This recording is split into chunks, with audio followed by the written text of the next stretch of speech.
The bet started at Grant Whitlock's country club, over the kind of cigars and scotch that made men say things they wouldn't say sober, when his college friend Preston leaned back in his leather chair and delivered the observation that would define Grant's entire month. "You've had the same secretary for 2 years, and I've never once seen you look at her twice," Preston said. "What is she? 60? Some ancient spinster your mother assigned you out of pity?" "She's efficient," Grant said, which was true, and considerably easier to say than the fact that he genuinely couldn't have described her appearance beyond the broad strokes: glasses, hair pulled back, cardigans in colors that suggested she'd bought an entire wardrobe from a single, unremarkable rack. Margaret Doyle had run his office with the quiet precision of a woman who anticipated problems before they became problems, and Grant, in 2 years of relying on that precision, had never once thought to look at her the way Preston was apparently suggesting he should.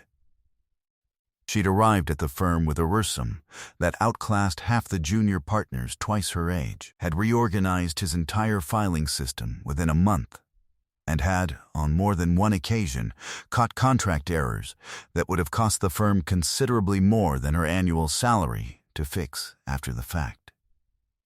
He paid her well, relied on her completely, and had somehow, in 2 years, never once asked her a single question that wasn't strictly about work. "Efficient," Preston repeated, delighted. The particular delight of a man who had found exactly the opening he'd been hoping for. "That's the most damning thing I've ever heard a man say about a woman he spends 8 hours a day with. My assistant's efficient too, and I still know she has a beach house in the Hamptons and a golden retriever named Biscuit. What do you actually know about this woman, beyond the fact that she answers your phone?" Grant opened his mouth to answer and found, with a small, uncomfortable jolt, that he genuinely couldn't think of anything to say. "I'll bet you $5,000 you can't take her to the Kensington Gala Saturday and get through the whole night without the room laughing at the two of you," Preston said. And the other men at the table, 3 of them Grant had known since business school, laughed the particular laugh of men who had already decided how this would go. "I'd pay considerably more to see you try."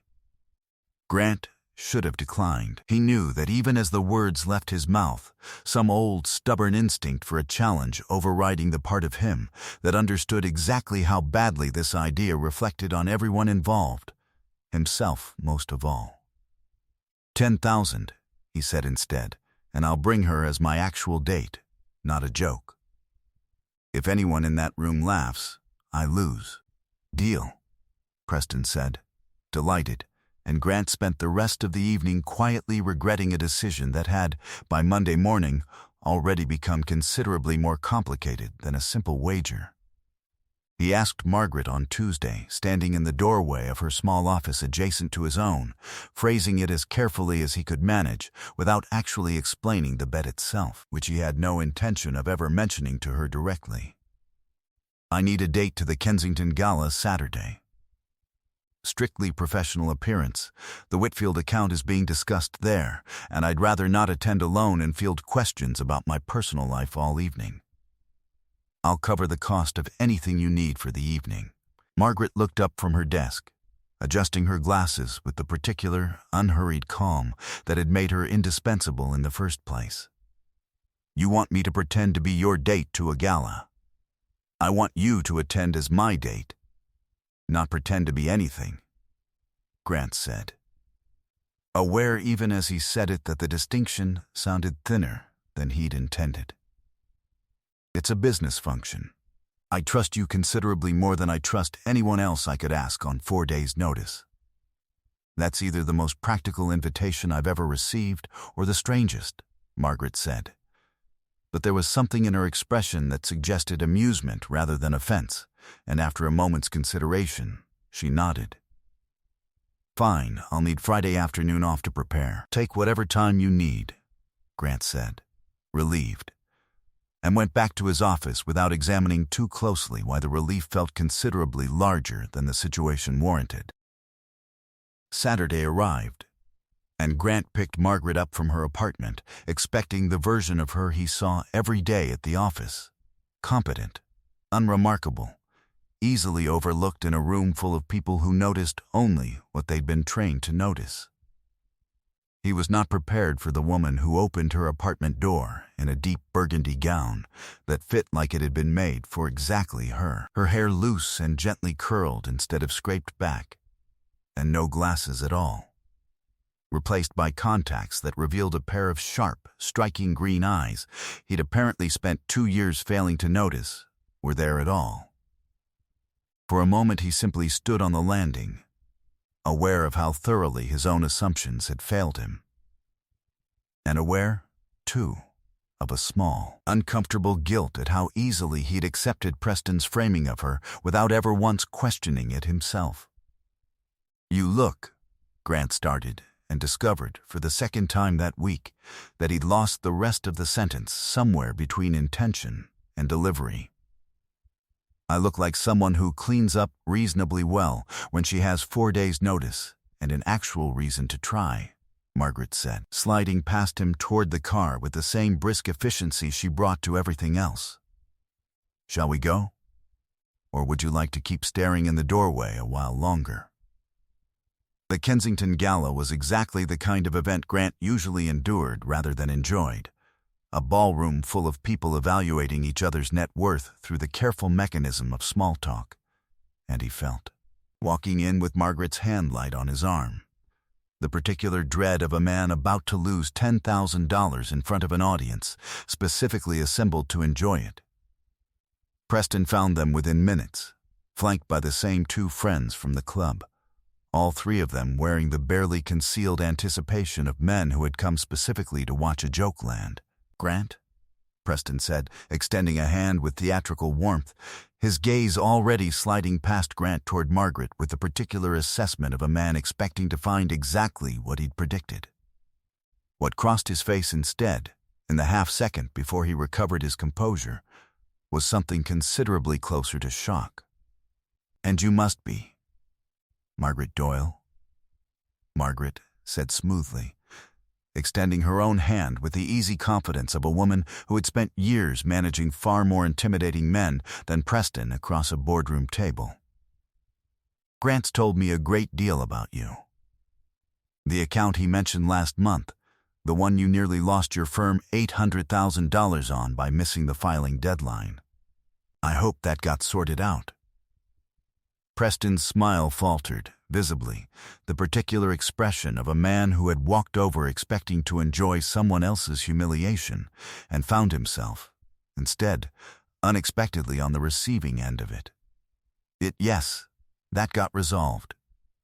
"Good," Margaret said, with a warmth that gave absolutely nothing away about the precision of the shot she'd just landed, and turned to accept a glass of champagne from a passing server, with the unbothered ease of a woman entirely comfortable in a room designed to make people feel small. Grant watched the entire exchange with something between alarm and undisguised admiration, understanding, for the first time, exactly how much of Margaret's competence he'd witnessed daily without ever considering what it might look like turned, deliberately, toward a room full of people who'd expected to laugh at her.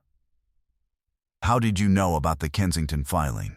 Grant murmured, once Preston had retreated toward the bar with considerably less swagger than he'd arrived with. "I read your correspondence for 2 years, Mr. Whitlock.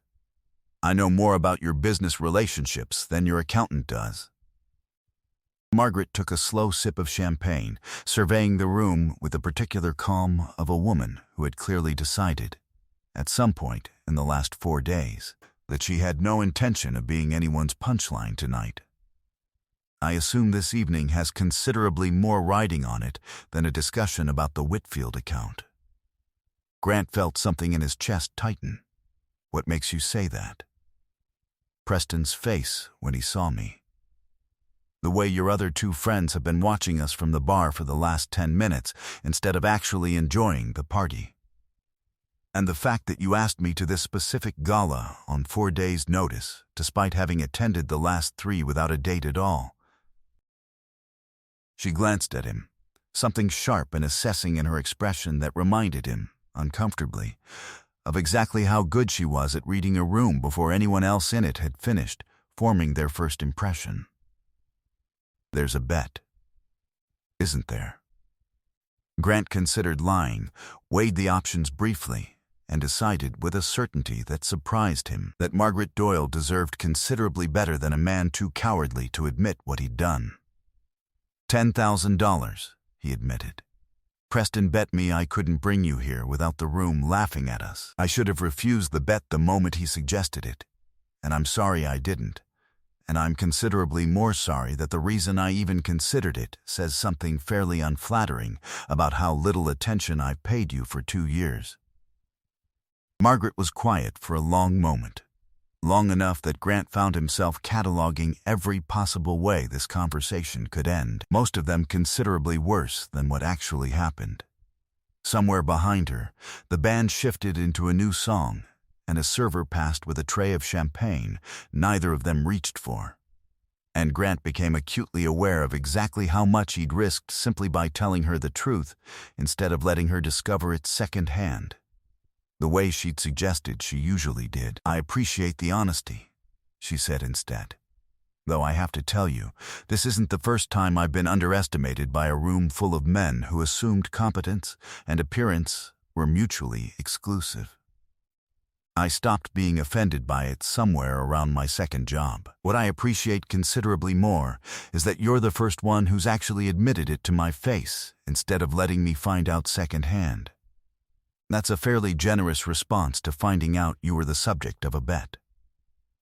"I didn't say I wasn't furious," Margaret said, with a flash of something sharp in her expression that suggested the composure was, at least partly, a controlled performance rather than the absence of feeling.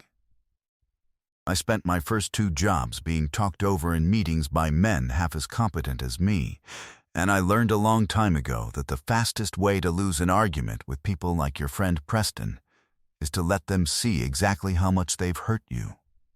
I'm choosing to spend that fury making sure your friend Preston remembers this evening for a considerably longer time than he'd like, rather than storming out and letting him feel he was right about anything at all." Grant found, watching her survey the room with renewed purpose, that he was considerably more impressed by that response than he had any right to be after the last 4 days. The rest of the evening unfolded, in ways Grant hadn't planned for at all. Margaret moved through the gala with an ease that drew attention rather than avoided it, charming the wife of the firm's largest client into a genuine, lengthy conversation about art restoration, correcting one of Preston's business claims with a precision that left him considerably more subdued for the remainder of the night, and dancing, when the band finally struck up something slow, with an unhurried confidence that made Grant forget entirely that the evening had started as a wager rather than an actual date. "You're better at this than I am," Grant admitted, somewhere during the second dance, watching her navigate a conversation with 3 separate board members simultaneously. "I've spent 2 years managing your schedule, your correspondence, and your temper during difficult negotiations," Margaret said. "A gala full of people who think their money makes them interesting is considerably less challenging than any given Tuesday in your office. I never properly thanked you for any of that. 2 years. And I don't think I've once told you I noticed how much of this runs because of you." He glanced across the room toward Preston, who had retreated to a far corner with his 2 friends, all 3 of them watching with considerably less enthusiasm than they'd arrived with. "I think I've spent 2 years assuming that noticing you at all would somehow be unprofessional, which is a fairly convenient excuse for not bothering to look. You're noticing a great deal tonight that you apparently missed for 2 years," Margaret observed, though there was warmth underneath the dry observation rather than accusation, and Grant, looking at her properly for what felt like the first time despite 2 years of daily proximity, found himself considerably more unsettled by the observation than he wanted to admit. By the time Preston approached them near the end of the evening, visibly working up the nerve to concede the bet with whatever dignity he could salvage, Grant had almost entirely forgotten the $10,000 that had started the whole evening.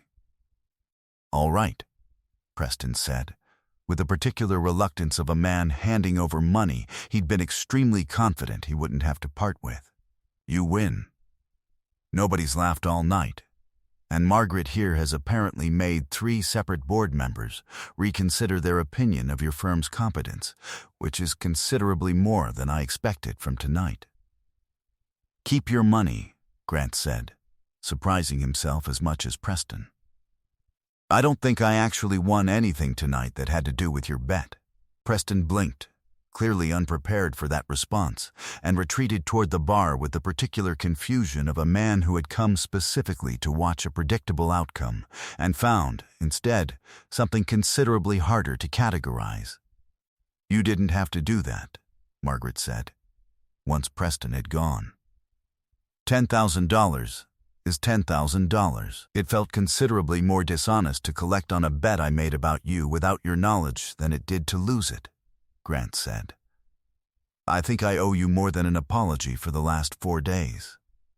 If I'm honest, I think I owe you considerably more attention than I've paid in the last 2 years, and I'd like the chance to actually do that properly, without a wager attached to any of it." Margaret studied him for a long moment. The same sharp, assessing look she'd given Preston earlier in the evening, deciding, Grant suspected, exactly how much of this to take seriously. Around them, the gala had begun winding down, the band easing into something quieter, waitstaff beginning to clear the auction tables, and Grant found himself acutely aware that whatever she said next would matter considerably more than anything that had happened at the office in the last 2 years combined. "I'll consider it," she said finally, "on one condition. Monday morning I go back to being your secretary, and you go back to actually noticing I exist, glasses and cardigans included, not just when I've had 4 days' notice to prove a point to your friends. I'm not interested in being a different person for you to notice. I'd like you to notice the one who's been sitting 20 feet from your office door for 2 years. That seems fair," Grant said, "though I should warn you, I intend to be considerably more observant going forward than you're probably used to. I have 2 years of not noticing to make up for, and I don't do anything by half measures once I've decided to do it properly." "I've noticed that about you," Margaret said dryly.